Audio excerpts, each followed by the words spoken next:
All right, well, good morning, good afternoon, good evening, depending on when you're tuning in to see us. This is Joe Brownlee with Palm Beach State, and we are on question number 18. So let's jump right in.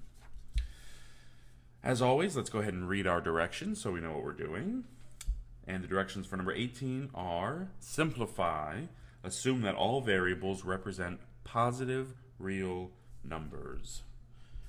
All right, so number 18.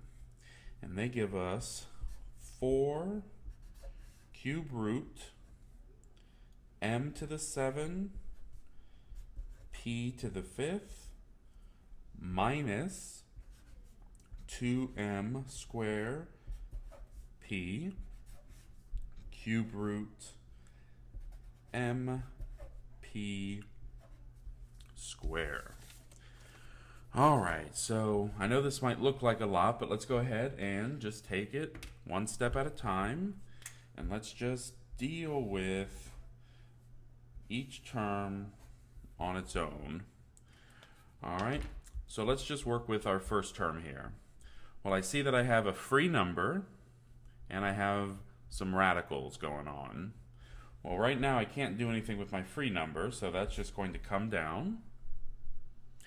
And then I see that with my radical, I'm going to have some good stuff and garbage. So let's go ahead and do our good stuff garbage. And we know that we're working with a cube root. Well, now your question might be, well, how do I know what's good stuff and what's garbage? And so the way that we determine that is we look first at our m to the 7, and we say, what is the next number down from 7 that is a factor of 3? Well, what are my factors of 3? 3, 6, 9, 12, 15, so on.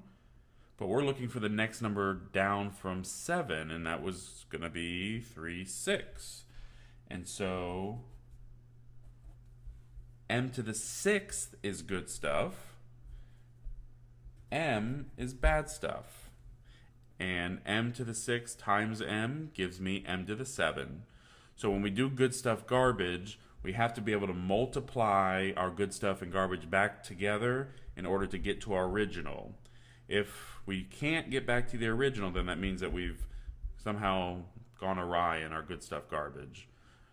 All right, let's do the same thing with p to the 5th. What is the next number down from 5 that is a factor of 3?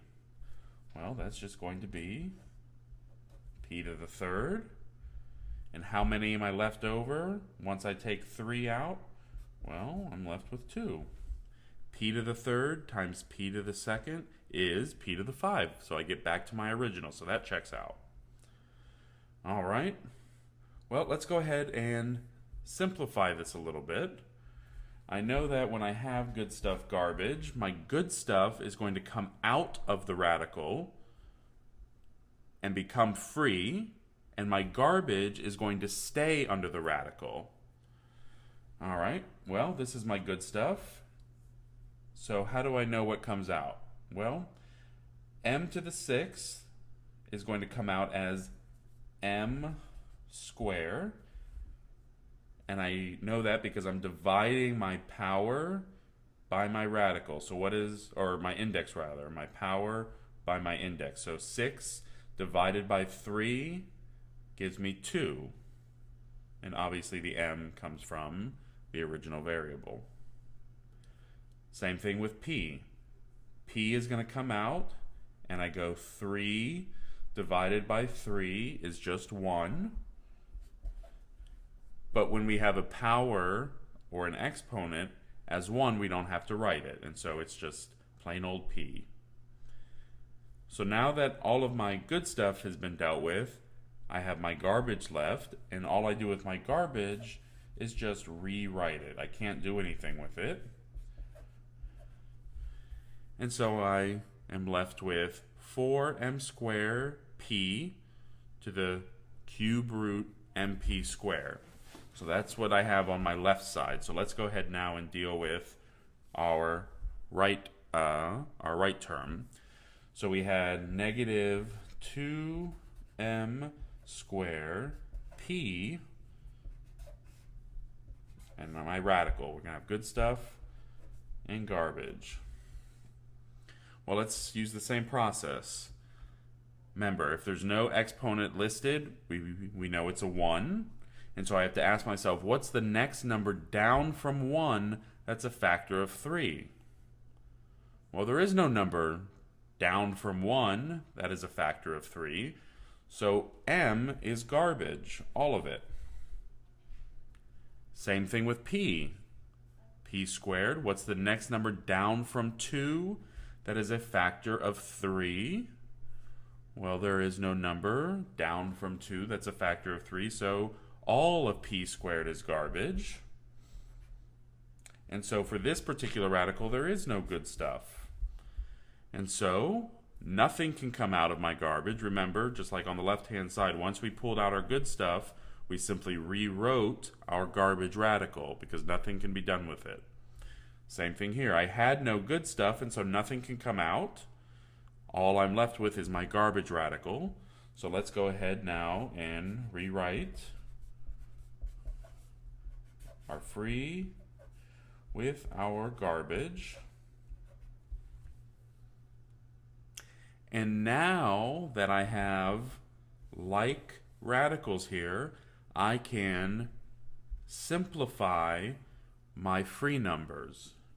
Well, on the outside, my free numbers, I have 4m squared p minus 2m squared p. Well, what is that? Well, that is just not 2p, but 2m squared p. And when I simplify my free numbers, all I have to do is take one garbage. I don't have to rewrite both garbage radicals. And so my final simplified answer is 2m squared p to the cube root mp square. All right, so again, just take this step by step and don't deal with the whole thing at once if that's too much for you, if it looks too confusing.